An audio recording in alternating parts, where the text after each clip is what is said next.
Hi everyone, it's John the Dyslexic Geek here. In today's video I'm going to be reviewing the LEGO Harry Potter Gringotts Bank set. This recently released set which retails for $430, £370 or €430 and contains 4,803 pieces. This has been one of my most anticipated sets of 2023, so it's a real thrill to finally have it in my hand. I'm super excited to get this built.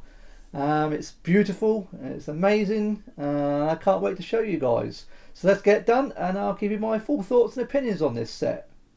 So let's take a look at the minifigures that are in the Gringotts set. We do get 13 and they are for the most part all really good. Starting with two of the wizard guards or bank guards, I think you can call these. Quite nice detailing on the uniforms, nothing spectacular but still quite a good effect. And we have another one here which is exactly the same. So it does really flesh out the minifigure collection, which is really good. We do get two Harry Potter minifigures, starting with the younger Harry Potter. This is the same minifigure that's in Diagon Alley, I believe. Really nice minifigure. Good to see it in here in this Gringotts set as well. Looks really nice. Great looking Harry Potter figure. Two facial expressions, which is great. Comes complete with galleon coin, which is nice.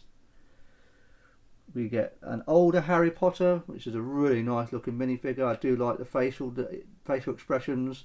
The hair looks good. I do like his jacket that he's wearing. It looks really smart.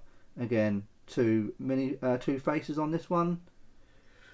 We get Hagrid. Now this Hagrid's been seen several times before. It's not a new minifigure. Again, nice big version of Hagrid. I do like this minifigure. It's really nice. Now we also get a Bellatrix Lestrange slash Hermione minifigure. So in this we got with the Polyjuice potion version. Looks really nice. Great printing on the leg pieces. Looks really nice. All the dress pieces looks fantastic. Really good looking minifigure. It does look absolutely outstanding. Really good. You take the hair off and you can interchange it and turn it around, and then you get Hermione. So that's really cool. I think that's absolutely really good idea from LEGO. I do like that. We get Grip Hook, complete with the Sword of Gryffindor. Really nice looking minifigure.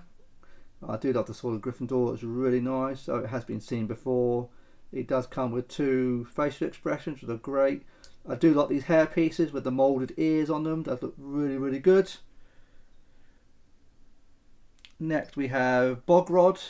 Again, really nice detail. I like his little shirt and tie and jacket, complete with the key. Looks really smart. I do like the hair. Again, the hair pieces are really nice with the ears. And it does have two facial expressions. I like that one. That's really good. But that looks just fantastic. We also get Rickbert.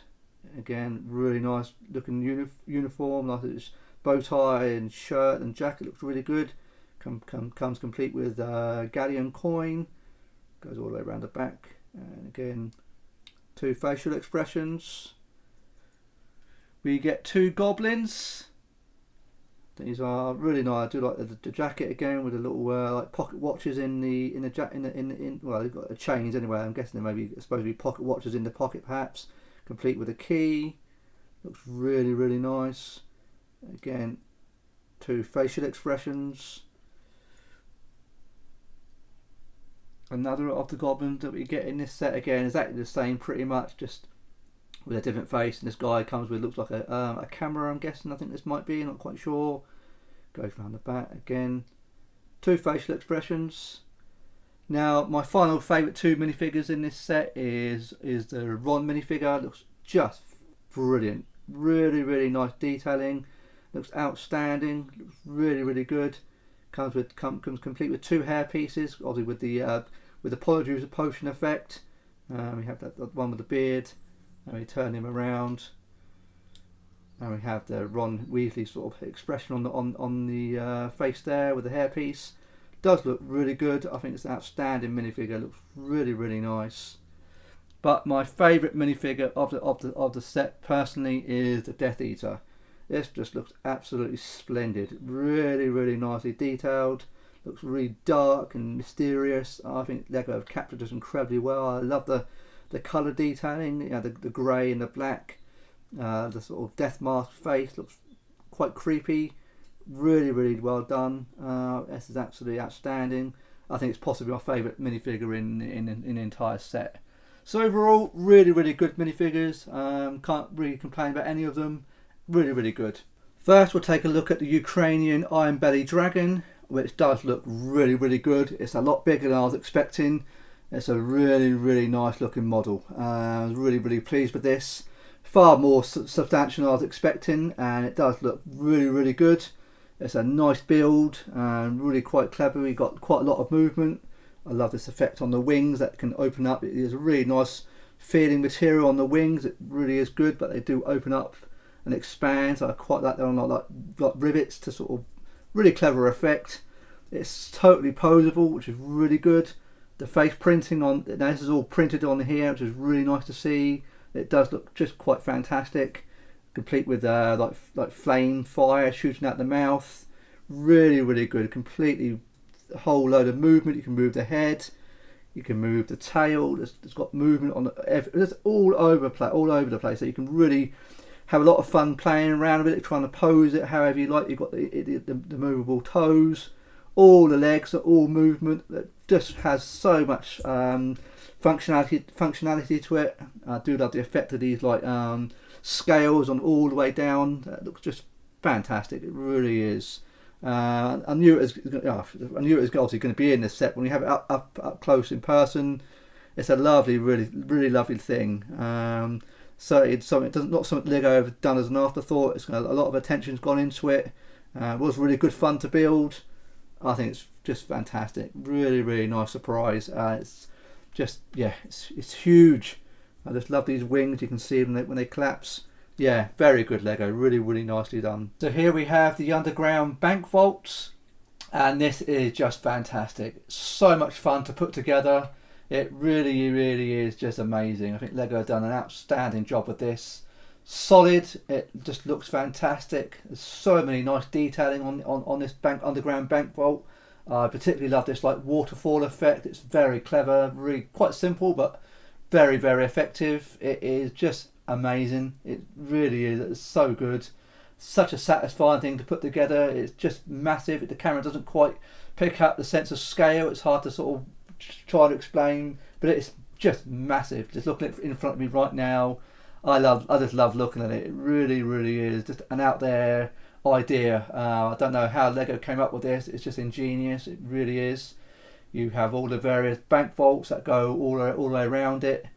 And they do all open up, which is really cool. So you can see inside. So in here we have the Philosopher's Stone in this one, which is great. These are sticker elements on the bank vault doors, unfortunately, but that's not the end of the world. But it really, really is a very, very clever idea. Just very effective. You've got all the various little trinkets down here. But the real sort of star of this underground bank vault for me is this minecart ride, which does work. It's just brilliant. It comes complete with the minecart, of course. And what you can do, you place it on here, and what it does, it goes all the way around. It is just fantastic. I've done this, so I can sit here and do this quite a few times. It's incredibly satisfying. It's incredibly well done.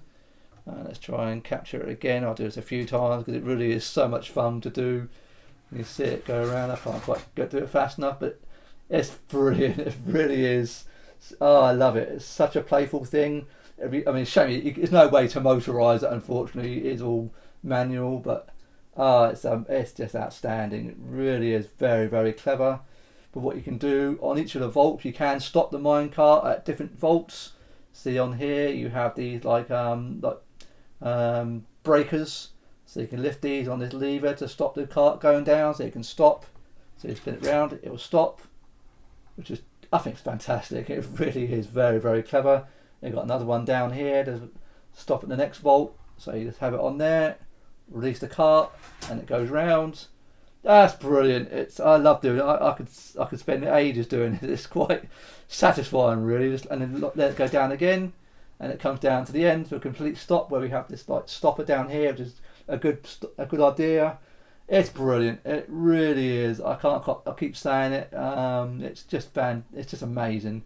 Lego have done such a good job with this. It's just so out there, and it's just fantastic.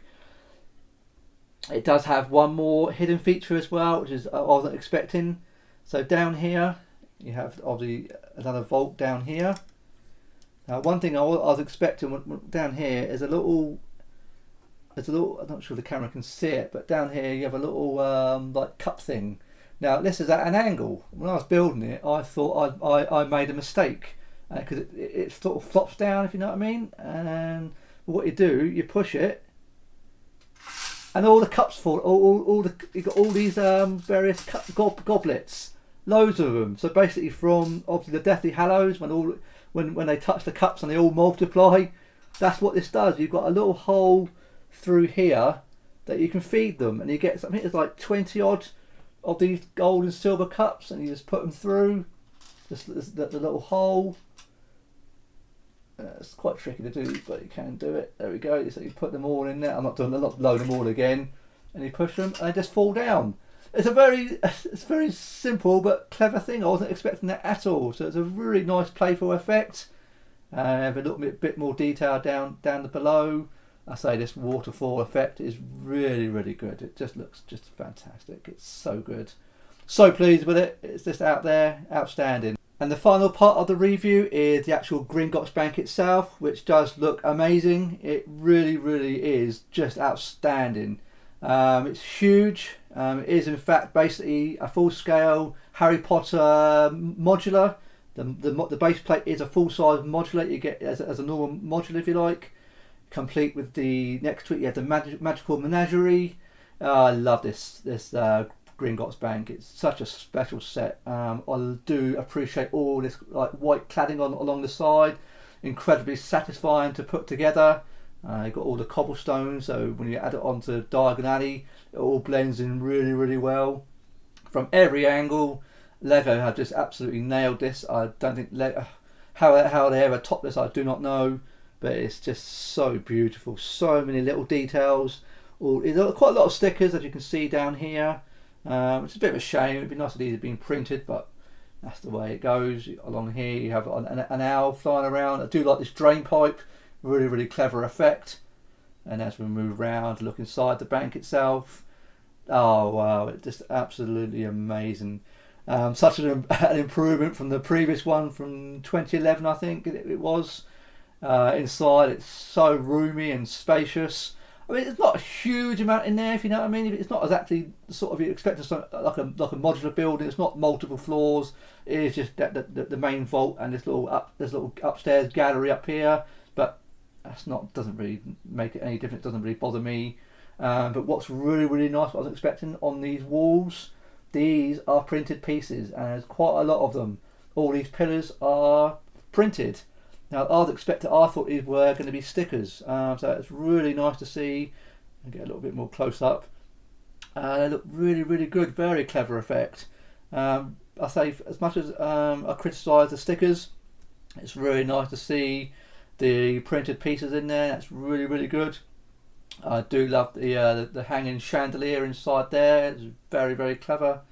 The only thing that's quite tricky is you can't really get into the menagerie shop. There is a doorway down to the side, but without taking everything off it, you can't really get to it. That's the only sort of thing I would say. But there's nothing inside it. I think there's a till inside, but nothing much else. I do like here on the outside you've got this the cat sign on here. That's quite clever. It's brilliant. It really, really is magnificent. Now I have managed to fix the best I can the Gringotts sign. As you can see, what I've done, I've taken a craft knife and finely cut a little bit of the white edges off to try and get as close as I can. You might be able to get a little bit closer, but I didn't want to risk cutting the sticker too badly, but that's the best I could do. And I think it works okay. It's certainly better than what it is in the box. That's the only real criticism I have of this set. This is pretty poor from Lego. If you see the images of the sticker as it unmodified, is that there is a really big gap between the Gringotts and the bank. It looks very odd. I don't know. I think that's a really bad oversight from Lego. Of all the things, I can't criticise a set on anything else, but that is poor. This is a really expensive set. It should, if you can't get the whole thing as a sticker, it should be a printed piece for such a special set. That's the only negative thing I would say about it. But you can fix it, but you just have to be very careful. I say use a fine, sharp like craft knife, something like that to get it. But do be careful because but it can be done, and I think what I've done has fixed it. So that's the best I can do, and I'm quite happy with how I did it. I don't want to risk cutting the sticker too badly. But yeah, I think it looks fine apart from that. But this exterior is a very clever effect. Every time I look at it, it looks wonky, and I don't know how I can't work out how it's done it. If you know what I mean, it's a very, very clever effect. My wife looked at it, and it's a very ingenious idea. It's quite simple, but it's all it is the pillars that are tilt and the window that tilts. But it looks very, very clever. Moving on to the top of the roof, you have this section up here with a glass ceiling. Not much else up here, but it does lift off. You can lift off the roof, and inside you have a little area for the bank and the goblins, I suppose. You have a couple of stickers in here, which are really good, quite snug in there. Not huge, but I like it. So overall, I think this is just outstanding. So I can't criticise it for anything apart from the Gringotts sign. It really is a splendid, splendid looking model. So I keep saying it, but the cladding is so beautiful. These are, again, on the windows, they are stickers. So again, there are a lot of stickers in this set, very much like Diagon Alley. But yeah, absolutely superb, really, really good. Okay, so now this is what Gringotts looks like when it's all combined together in one great big set. I think you can say it is just spectacular. I can't quite believe how tall it is. It is massive. It's far bigger than I was expecting, even though I saw it a few weeks back in my Lego store. But when in a big shop, you can't really get a sense of scale. But when you're in your own little Lego room and you have it in front of you, my God, is it impressive. It's just ginormous. I think in terms of size, I think it's about as tall as my Tower of Orthanc. But it's just ginormous. It really is. It takes up so much space. It's incredibly visually effective. I think what Lego has done with this design is just outstanding. It's a very, very special set. It's going to be hard for Lego to top this. It goes beyond Lego, if you know what I mean. It does look like it's just so out there, so un-Lego like type design. Lego have not contemplated anything like this before, I don't think. It's incredibly unique. It really, really is. It's a very special build. What I wasn't expecting, this set really is 3 builds in one. You get the Iron Belly Dragon, you get Gringotts Bank, and then you get the Vault section. So it's 3 different sets in one, as far as I'm concerned, and each of the builds is very different. Putting the Vault together, very clever how it all comes together in some clever little ways. Very fun, fascinating to see it all come together. I just love it. I really, really do. This minecart section, it's just brilliant. It's so much fun. I just love spinning it round. It's so satisfying and smooth. I like how you've got the breakers on each of the vaults. It's splendid. It just really, really is. I love the customize. There's so many ways you can customize this set and how you want to display it. You can lift off the bank and have it displayed on a shelf and have the vault below. I haven't yet experimented yet. I've not yet combined it with Diagon Alley yet. It's something I'm going to be doing in a separate video, I think. I need to get some more shelving first because I'm not quite sure. Well, I'll put it all together, but I'm looking forward to combining it all together and playing around with it and see how it looks. But as a standalone set, I certainly got my money's worth. £370, $430. Yeah, it's a lot of money, don't get me wrong. It's a very, very expensive set, but it really, really does. I think I've got my money's worth, absolutely. Yeah, no question about that. Now, the big question is it better than Diagon Alley? I don't know, is the honest answer. I haven't recently built Diagon Alley, 2 or 3 weeks ago, so I built them really pretty much back to back, so I fondly remember Diagon Alley. It's fresh in the memory. I can't really split them apart. Whereas Diagon Alley is a very big, long set. That's impressive on that scale. This is obviously a very tall, so it's the opposite end of the scale. I'll say this: I enjoyed building Gringotts more than Diagon Alley. As fun as Diagon Alley was to put together, it wasn't monotonous. Don't get me wrong, but you are essentially just building 4 shops, which is it's not monotonous. It's each one's individually and they're all fun. But this is 3 different builds with the dragon, the vault, and the Gringotts Bank itself. So it was much more satisfying to build. I think that's the only thing I'll put. That's the only way I can separate them.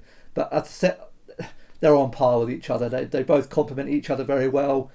They're both the number 1 sets of Harry Potters to date that Lego have done, and I don't know how Lego ever top this now. It'd be fascinating to see what they do going forward, because as a flagship set, it's unbelievable. It really is, and I highly recommend this to anyone, especially if you're a Harry Potter fan. It's a must-have set. It really, really is. I just can't wait to put it together and put it next to Diagon Alley. I'm looking forward to trying doing that and seeing how it all looks together. I imagine all together it's going to be very, very impressive. But yeah, outstanding Lego, really, really impressive. Now the only comment I would say, the only negative I have on it is the amount of stickers. There are a lot, not quite as many as there were with Diagon Alley, but there are a lot of stickers. But then there are quite a few printed pieces which I wasn't expecting, particularly in the vault. That was nice to see the pillars being printed, so that outweighs that. And the only real negative, again, as I said earlier in the video, is this Gringotts sign. That is quite an appalling error from Lego's part. When I first saw the actual announcement of this, I thought that might have been fixed for the retail version, but it's not. And it looks odd if you look in the pictures, and there's no way of getting around it. I can't defend that. That's really, really poor. But you can fix it, as I showed you. Just be careful. Use a sharp craft knife, and you can somewhat fix it. But that should, at the very least, if Lego couldn't do the sticker, make it a printed piece. It's at the very least. It's an expensive set, and it should. That's a really bad oversight. But that's the only criticism I have of the set. The stickers is a minor thing, because I don't know. It's not as, don't seem quite as many as Diagon Alley, but the printed pieces in the bank vault do sort of even out a little bit. But yeah, outstanding. I do highly, highly recommend it. If you buy it, you will love it, as I will. In a way, I'm quite sad now that it's done. It's finished. I've been looking forward to this set since it was rumoured around about this time last year, and now it's done. It's quite sad in a way, because it's and along with Diagon Alley, because that's a set it took me a long time to get hold of that one, and now that they're both done, but I'm going to spend the rest of time looking at them, because they're just magnificent. So please let me know in the comments, did you buy Gringotts Bank? Have you built it yet? Or is it one that you want to buy at some point in the future? Can I please ask you to leave a like? And if you've enjoyed today's video, I'd be very grateful if you would consider subscribing today. And I look forward to seeing you on my next video. Thanks very much for watching today.